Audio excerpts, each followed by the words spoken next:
عمران خان کو ایک دن پیغام بھیجا، آج بطور آرمی چیف میرا آخری دن ہے۔ مارچ 2021 میں ہی عمران پر واضح کر دیا گیا تھا کہ اب فوج کی سپورٹ نہیں ملے گی۔ عمران خان اقتدار میں آئے تو ان کے پاس ٹیم تھی نہ مسائل کا حل۔ جنرل باجوہ کے قریبی ذرائع کا کہنا تھا کہ نواز شریف کے معاملات عدالتوں کے رحم و کرم پر تھے۔ جنرل باجوہ کی تو نواز شریف سے 4 سال سے کوئی بات تک نہیں ہوئی۔ جنرل قمر جاوید باجوہ کے قریبی ذرائع نے سما کے سینئر اینکر پرسن منصور علی خان کے سوالات کا جواب دیتے ہوئے بتایا 2018 کے الیکشن کے بعد بطور ادارہ سوچ تھی کہ عمران خان ملک کو بچا سکتے ہیں، لیکن وقت کے ساتھ پتہ چلا کہ عمران کے پاس ٹیم تھی نہ مسائل کا حل۔ پہلی بار وزیر اعلیٰ پنجاب کے لیے عثمان بزدار کا نام سن کر حیران رہ گئے۔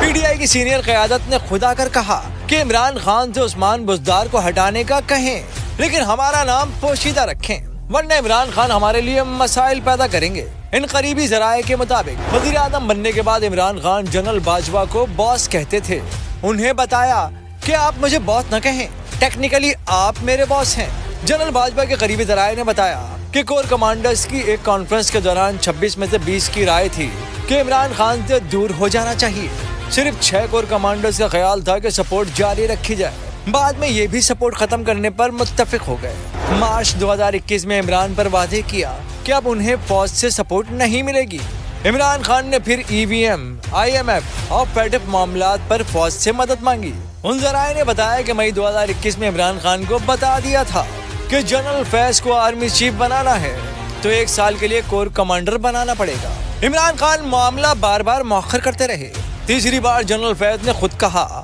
عمران خان سے بات کریں کہ کور کمانڈر بننا ضروری ہے۔ وزیر اعظم ہاؤس کی کال کے بعد جنرل فیض کو کور کمانڈر پشاور اور جنرل ندیم کو D G I S I بنانے کا اعلان کر دیا گیا۔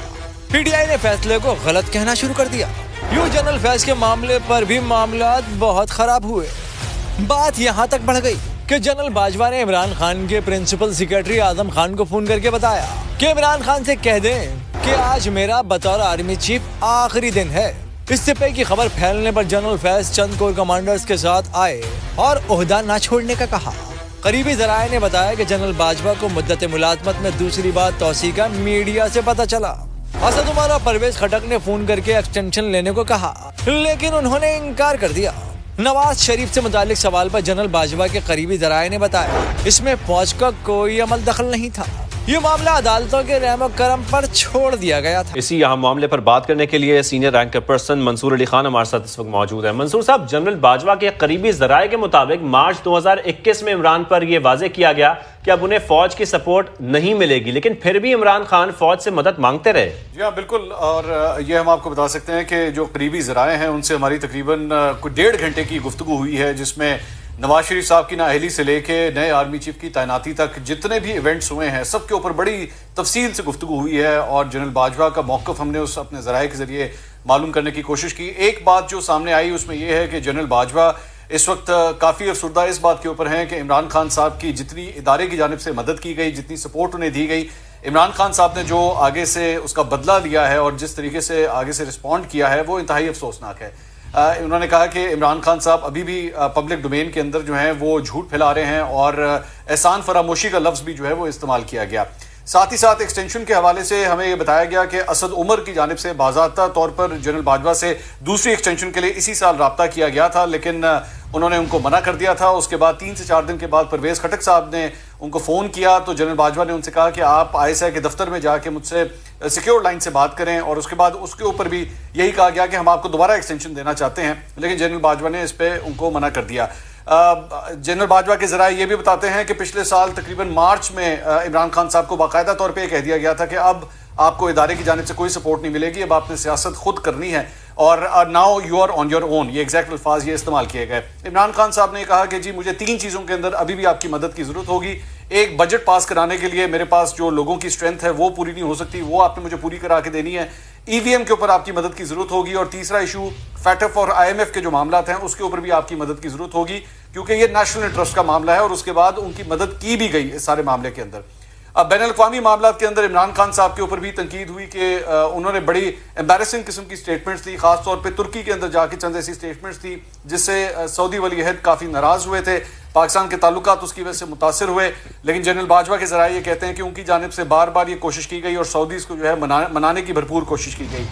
عمران خان صاحب کے حوالے سے یہ بھی بتایا جاتا ہے کہ 26 مارچ کو تاریخ بھی مجھے بتائی گئی ہے، جگہ بھی مجھے بتائی گئی کہ کہاں پہ ایک خفیہ میٹنگ ہوئی تھی جہاں پہ شہباز شریف، آصف علی زرداری، بلاول بھٹو، مولانا فضل الرحمان اور ان کے صاحبزادے کے ساتھ یہ خفیہ میٹنگ ہوئی تھی، جس کے اندر ان کو یہ باور کروانے کی کوشش کی گئی تھی کہ عمران خان صاحب اپنی تحریک عدم اعتماد اگر آپ لے لیتے ہیں، تحریک عدم اعتماد واپس لے لیتے ہیں تو عمران خان صاحب الیکشن کرانے کے لیے تیار ہیں۔ لیکن اس موقع کے اوپر وہاں پہ بلاول بھٹو اور آصف علی زرداری اور مولانا فضل الرحمان اس بات کے اوپر بالکل بھی نہیں مانے، جبکہ شہباز شریف صاحب کچھ حد تک اس بات پہ کنونس ہو چکے تھے، لیکن بلاول بھٹو قطعی طور پہ اس پہ نہیں مان رہے تھے۔ اور اس میٹنگ کے دوران جنرل قمر جاوید باجوہ کی اور بلاول بھٹو کی آپس میں ایک تلخ کلامی بھی ہوئی۔ جنرل ندیم جو ڈی جی ISI ہیں وہ بھی اس میٹنگ کے اندر بیٹھے ہوئے تھے اور انہوں نے پھر جنرل باجوہ کو کہا کہ جی ہم نے جو کچھ کرنا تھا ہم نے کر دیا، ہم اس سے زیادہ نہیں کر سکتے۔ اور جب اس میٹنگ کا احوال عمران خان صاحب تک پہنچا تو اس کے بعد ہم نے دیکھا کہ عمران خان صاحب نے اسلام آباد کا جو جلسہ منعقد کیا تھا اس کے اندر اس سائفر کے معاملے کو جو ہے وہ اٹھایا۔ سائفر کے معاملے کے اوپر بھی یہ ہمیں ذرائع نے بتایا ہے کہ نیشنل سیکورٹی کمیٹی کی میٹنگ کے اندر بھی عمران خان صاحب کو یہ بتایا گیا تھا کہ جس چیز کے اوپر آپ اس کو اچھال رہے ہیں یا اس کو جس طرح آپ نے جلسے میں استعمال کیا ہے یہ کوئی ایسی بڑی بات نہیں ہے، پاکستان کے اندر اس طرح کے سائفرز آتے رہتے ہیں، برائے مہربانی ان چیزوں کو اس لیے مت استعمال کریں۔ لیکن عمران خان صاحب ہم سب جانتے ہیں کہ پھر بھی انہوں نے اس چیز کو استعمال کیا۔ نواز شریف صاحب کے حوالے سے انہوں نے کہا کہ نواز شریف صاحب کے ساتھ بڑا عزت و احترام کا میرا رشتہ رہا ہے۔ انہوں نے یہاں تک لفظ استعمال کیا کہ خانہ کعبہ کی میں قسم کھا کے کہہ سکتا ہوں کہ 4 سال پہلے میری نواز شریف سے ڈائریکٹ بات ہوئی تھی، اور وہ بھی جب بیگم کلثوم نواز وفات پا گئی تھی تو اس وقت میری بات ہوئی تھی، اس کے بعد سے نواز شریف سے کوئی رابطہ نہیں ہے۔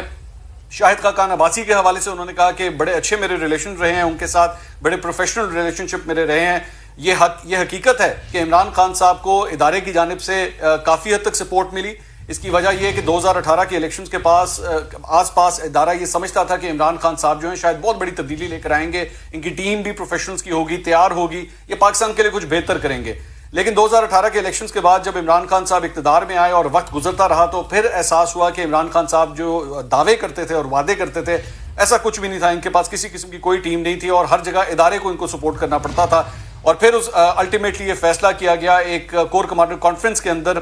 20 کور کمانڈرز نے ایک طرف ووٹ دیتے ہوئے بات کہی کہ ادارے کو اپنے آپ کو ڈسٹنس کرنے کی ضرورت ہے، لیکن اس وقت بھی 6 کور کمانڈرز یہ کہہ رہے تھے کہ نہیں ہمیں عمران خان صاحب کی مدد کرنی چاہیے۔ لیکن وقت کے ساتھ ساتھ اس کے بعد ایک اور کور کمانڈر کانفرنس کے اندر وہ جو 6 افراد تھے انہوں نے بھی پھر بالآخر یہی کہا کہ نہیں ادارے کو اپنے آپ کو پل آؤٹ کرنے کی ضرورت ہے کیونکہ ان کی کارکردگی کا سارا نزلہ جو ہے وہ ہمارے اوپر آ رہا ہے۔ تو اس طرح آہستہ آہستہ جو ہے وہ ادارے نے اپنے آپ کو عمران خان صاحب کی مدد سے پل آؤٹ کیا اور اس بات کا احساس بھی ہوا کہ ہم نے غلط شخص کو سپورٹ کیا اور اس شخص کو سپورٹ کرنے کا ہمیں بہت نقصان ہوا۔ خاص طور پہ عثمان بزدار صاحب کی جو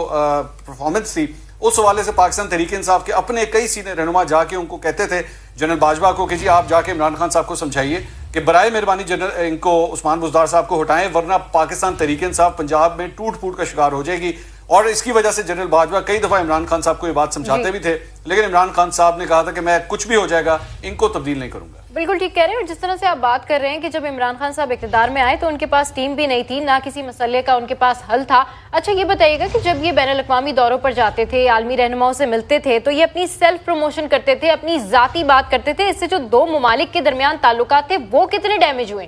بڑی تفصیل سے ہم نے اس سلسلے میں بات کی تو یہ بتایا گیا کہ عمران خان صاحب جب بھی زیادہ تر بین الاقوامی لیڈرز کے ساتھ گفتگو کرتے تھے تو اس کے اندر ان کا جو رویہ ہوتا تھا وہ شاید یہ بات بھول جاتے تھے کہ وہ اسٹیٹ آف پاکستان کو ریپرزینٹ کر رہے ہیں، پاکستان کے وزیر اعظم ہیں، اور وہ ان کو بھی بالکل جو لوکل سیاستدان ہوتے ہیں اسی طرح اس کو ڈیل کرتے تھے۔